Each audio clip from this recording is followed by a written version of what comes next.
Welcome to Unapologetically Woman. We're celebrating phenomenal women all across Kentucky who make no apologies for their perspectives or the impacts that they're making in the community. Today we're celebrating Geraldine Torrellas. Geraldine is a former kindergarten and first grade teacher and is now a multimedia journalist covering stories in Kentucky with Spectrum News. Unapologetically Woman, Geraldine Torrellas, that's you. Congratulations. Thank you. So tell us, how did you end up in Kentucky? It's a bit of a long story. I'll take it back to kind of when I was teaching, because that's kind of where it all started, I guess. No, it started in Puerto Rico. That's where it started. Well, okay, I guess we'll go way back. So I was born in Puerto Rico, and I was only there for 3 years. My family moved from there when I was about 3. We had a few different circumstances going on at the time. My father couldn't find a job there.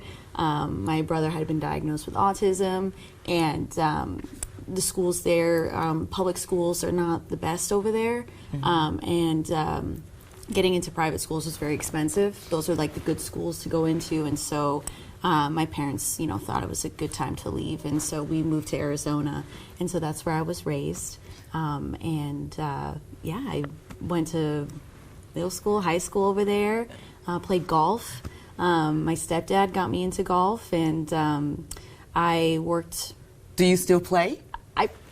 A little bit. I just play for fun now. Uh-huh. For me, it's got to be like perfect weather conditions for me to get out No, there. you played in college, didn't you? Yes, Uh-huh. yes. So I worked, I practiced like every day because the goal was to play in college. I didn't know how far I'd make it in college, but I wanted to play in college. And so I started at community college. And then I was able to get a scholarship to a Division I school for my last couple of years of school. And so I got that opportunity as well. So that was really cool. And so you're playing golf, you're getting a degree in education, you start teaching. So I didn't really know what I wanted to do when I was getting my undergrad. I kind of was like, I wanted to be a veterinarian my whole life because I love animals. And then when I realized that wasn't like really a good fit for me, I didn't really know what I wanted to do with my life, and I feel like that was like the biggest challenge for me. So I got into golf, and I started to do well. My first semester of my senior year, I was playing really good, and I was like, maybe I'm going to go for it. Maybe I'll try to go pro, because my stepdad really wanted me to try. But then I was like really struggling my last semester, and by the end I was like, I'm done with golf. But then I was like, I don't really know what I want to do, because I was kind of like switching my major a lot, and I was like one of those people that just really didn't know what I wanted in life. And so like so many other people. Exactly. And so both my mom and stepdad are principals, and they've been, in education for years. So, so then I was like, let me try teaching. So that's what got me into teaching. I had like a multidisciplinary major for my undergrad. So you taught for 4 years, and tell us about that experience. It was a really great experience. I really enjoyed teaching. There were a lot of challenges that come with that. Teachers, you got to give them credit, because it's a lot of work, it was a really good experience. I really enjoyed working with the kids, working with kids at that age is really fun. They're very sweet, and just it's a great age to work with. What kind of then led me down this path was first kind of knowing that teaching was probably not something I wanted to do for the rest of my life. It was something I wanted to try out to see if it's what I wanted. But, I quickly figured out that it wasn't. But my first year of teaching, I had a student who, had some behavioral issues. She was going through a lot of things at home and was living with some grandparents of like her stepfather or something. And she came to school one day complaining about something on her leg that was bothering her. And, after my dean kind of looked into it, we came to find that, they, as a form of punishment, they had been doing something really bad to her, to kind of get her to stop crying or something. So it was a really, I mean, even it brought my dean to tears, and she'd been in education for several years. Wow. So she was in my class at the time, but CPS came and they pulled her out of school, and I never saw her again. We kind of kept up with, where it was, the case and everything, but she ended up getting placed back with some kind of family. And I just remember feeling so angry at the injustice of what was happening to her, and what we know happens to so many kids. Right. And so I wanted to be a lawyer, to advocate for kids like her. And so I started, studying for the LSAT and looking into that and talking with a friend about going to law school together. It kind of became like my goal. So then I kind of figured that that's not what I really wanted to do. I kind of, just was like realizing that I don't know if I could sit and read documents all day and all that. So I just didn't think it was the right fit for me. And I had a friend talk about journalism one day, and I was like, yeah, like that might be something that I want to explore. And when I started looking into it, being able to amplify people's voices that may otherwise get ignored, and be able to advocate for, in a way, advocate for people that maybe, people are just kind of ignoring. So that's kind of what led me down that path into journalism. And so I think it's very interesting, and I'm glad that you shared your story in that way, because everybody doesn't know immediately what it is that they want to do. Sometimes you find your way along the way, and then when when that's the thing for you. Yeah, I think there's this expectation that by the time that you turn 18 years old, you're supposed to have it all figured out. You're supposed to know what you want to do for the rest of your life. And that's usually not the case. And so I feel like a lot of people get into a career that they're not exactly happy with, just to kind of check a box and go to college and get their degree and get the piece of paper. And so for me, I'm glad that, it took me a little more time to find what I love, but I found it, and now I'm doing what I love to do. So. Tell us more about what it is that you're doing. Yeah, so I went to ASU, Arizona State University, and completed a master's degree there in journalism, and then I put out a reel, which is like a kind of a video with like a compilation of my work that I'd been doing in college, and I just put it on YouTube. And my current boss, he came across it and reached out to me on LinkedIn. And that's kind of where the conversation started. And I remember just kind of being like, I don't know if I'm going to go to Kentucky. I'd never even been here. I know that feeling. I'd never been here in my life. And so we kind of started talking, and some of the things that, they were telling me about the company and the kind of work that they do and all these things really started to it sounded really good to me. It sounded like a good fit. And so I, got the job, and when I graduated in December of 2022, I came to Kentucky the next January. And now I am what's called a multimedia journalist for Spectrum News. And so basically what we do is we find our own stories, we pitch them, and then, if they approve the story, we go out and we start making contacts with people we want to talk to. And from there, we go and shoot the interview ourselves. And then when we're done shooting all the video, we go back and we edit, we got to write a script first, and then we edit the video. So we do everything. We do all like the kind of like that behind the scenes work that I think a lot of people think that most reporters, just kind of get in front of a camera and, talk. But there's a lot. There's a lot of behind the scenes. Yeah. Yeah. So we kind of do all that stuff. So I was asking you off camera about the rings that you were wearing, and it's kind of like you bring your heart with you because they have different meanings for you. Yes, yeah. So I have this ring is a turquoise ring from Arizona, and I got it in Sedona, Arizona, which is a beautiful place. For anyone that's never been there, you should go. And this ring I got in Puerto Rico. It's a Larimar. I love Does it remind you of home, or do you you know, I know that you were 3 years old, you know, when you all moved. Yeah. But is it like, I guess what I'm asking is that, how does that feel for you?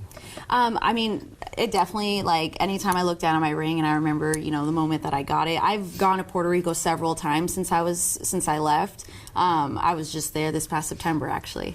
And so I have always been a very proud Puerto Rican.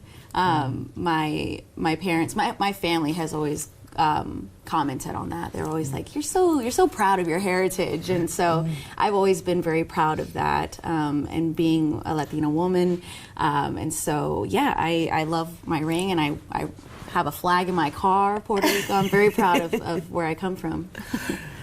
When your dad and your mom look at you, what do you think they think about you? All grown up and doing great and amazing things? I mean, I know that they tell me all the time that, you know, they're very proud of me. I think that they're very different people, my mom and dad. My mom is very she's very much like me in the sense of that she's, you know, very a go-getter, very ambitious kind of woman, and so she always kind of pushed me to also be that way. And so I'm very appreciative of her kind of teaching me that. My dad has always been such an amazing cheerleader for me. I always remember him, you know, going to my golf games, and anytime I send him a story that I've done, he's just always very supportive, and always tells me how, you know, happy he is that I'm doing the things that I want to do. And then I have actually a bonus dad too, my stepdad. He's the one that got me into golf, and he's always been very, like, pushing me to do, you know, to accomplish the things that I want to do. And so, you know, I'm grateful for all of them. It sounds like your support system is amazing. Yeah. Yes. It's just, you know, you smile when you talk about them, your eyes light up when you talk about your family, your bonus dad. Yeah, no, I wouldn't be here if, you know, I wouldn't be where I am without the support of all three of them. They all were extremely supportive my entire life. I think, you know, you hear about this kind of a dynamic of, you know, when parents split up, you know, maybe one parent's not super involved, you might get a step parent you don't like or get along with, right. But none of that happened for me. Both my parents were super involved in my life, there for me, and then I got a stepdad that has just been amazing. So, yeah. Lucky girl. Yeah. That's what that is what it's all about. And so when you think about the path that you've taken, because one of the reasons that we do this show is so that young girls and young women that are watching will know that you might not just wake up one day and be where you are, that it's okay to not be sure. Yeah, absolutely. It takes time to really know yourself and to learn who you are. I feel like when you're a teenager and you're going through middle school, high school, and, you know, everyone's asking you what you want to be when you grow up, I think it's very hard when you don't know who you are yet to know what it is you want to do for the rest of your life. And there may be something that you want to do at that point, but you might change your mind later, and that's okay too. I wanted to try out teaching, realized that wasn't for me. It took me until, I mean, I'm almost 30, and I've only been doing this for a year, so it's taken me until like the end of my 20s to really know that, like, this is what I want. So take your time. Take your time, and you'll know when you feel it, right? Exactly. Yeah, it's definitely like a feeling, because I remember the first day that I got done with class for when I was getting my master's in journalism, and I remember walking out of class. It was a class about we were doing a class on like borders, like learning how to, you know, cover immigration and things like that. And I remember calling my mom and saying, "This is what I was meant to do. I am so happy that I'm doing this now." Well, and that's incredible. But speaking of immigration, you even went to Mexico. Yes. Okay, tell us about that. Yeah. So it was like a 2-semester class, like, so there was like a prerequisite, and then, you know, if you did well enough, then you got into the next class. And so that other class, we got to go to Tapachula, Mexico. So at the time, they were kind of, you know, there was a lot of things going on there as far as what they were calling like an open air prison, because a lot of the people that were migrating there from other countries in Central South America, Africa, Haiti was a big one, were not able to leave past Tapachula. And Tapachula had historically been a you know, a city that people would travel through and move up through Mexico to get to the U.S. border. But because of, you know, pressure from the U.S., they were saying, you know, like, we can't have these people continue moving up, so they were all at Tapachula. So we went down there to cover the crisis that was happening, and it was a life-changing experience. I was going to ask you, how did that affect you?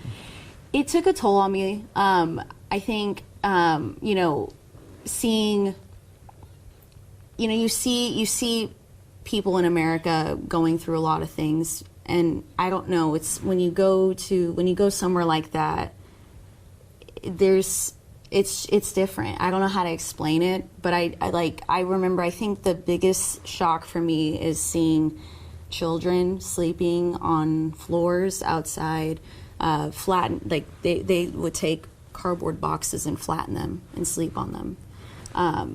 That was, I think, what really like stood out to me. I feel like that's just not something you really see here. But the poverty is so bad, and people are just trying to, you know, leave a bad situation and take their family with them, and they have no other option but to sleep out on the floor. It took a lot on me, like, mentally.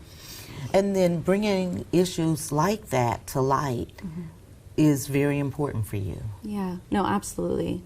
You know, it was a school project, but it did get published, and you know, we had a whole group of students that did, you know, different angles to this and different stories that came out of it. So that's why I wanted to get into this to begin with, was to put a spotlight on you know, what people are going through. What people are going through. Yeah. Well, we're almost at the end of our time, and I'm going to pitch it to you.